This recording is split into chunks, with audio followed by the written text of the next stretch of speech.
Hello friends, let us now learn some important points about Fabry's disease. This Fabry's disease is an X-linked recessive disease.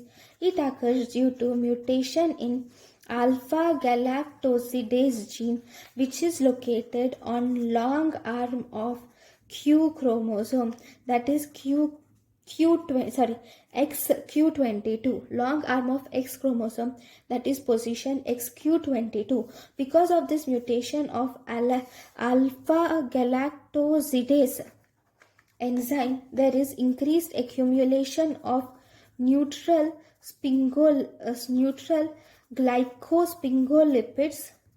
There is accumulation of neutral glycosphingolipids and primary globotriacylceramide. These are accumulated either in plasma or in lysosomes of vascular endothelial or smooth muscle cells.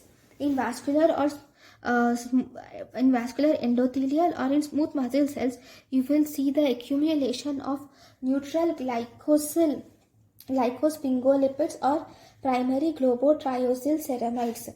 Here the patient presents with angiokeratomas.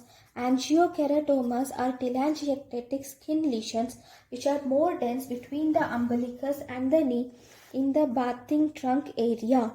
That is, you see telangiectatic skin lesions. If this is the umbilicus, these telangiectatic skin lesions are called as angiokeratomas. You see presence of hypohidrosis is seen, and you see corneal and lens opacities are also associated with this. Here we have something called as acroparesthesias are seen in these patients. In these patients, pain can be sometimes debilitating, especially in childhood and adolescence. So this pain which is seen in this Fabry's disease is named as Fabry's crisis. That is, there is severe agonizing pain in the extremities, especially in the hand and feet, for minutes to several days, and this pain is increased with exercise or fatigue or fever will aggravate this pain which is present in hands and legs.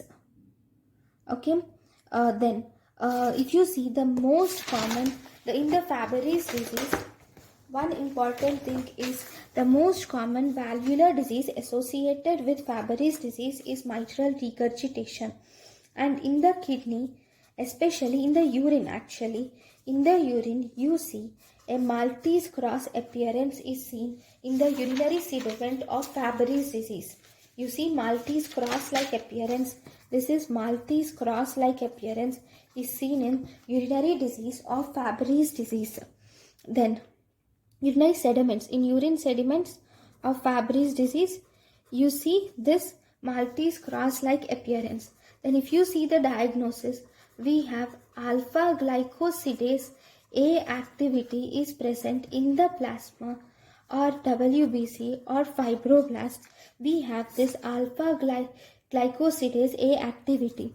Then if you see the treatment is treatment for the acroparesthesias, you can use phenytoin or you can give carbamazepine mainly for acroparesthesias, that is sensory symptoms.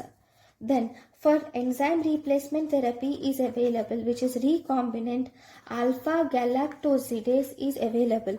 This recombinant alpha galactosidase, which is called as agalsidase B or Fabrys, is actually safe and efficient. Okay, then we also, this is agalsidase B. We also have agalsidase A alpha is also available as enzyme replacement therapy. So this is about Fabry's disease. Thank you guys for watching my lecture. Thank you.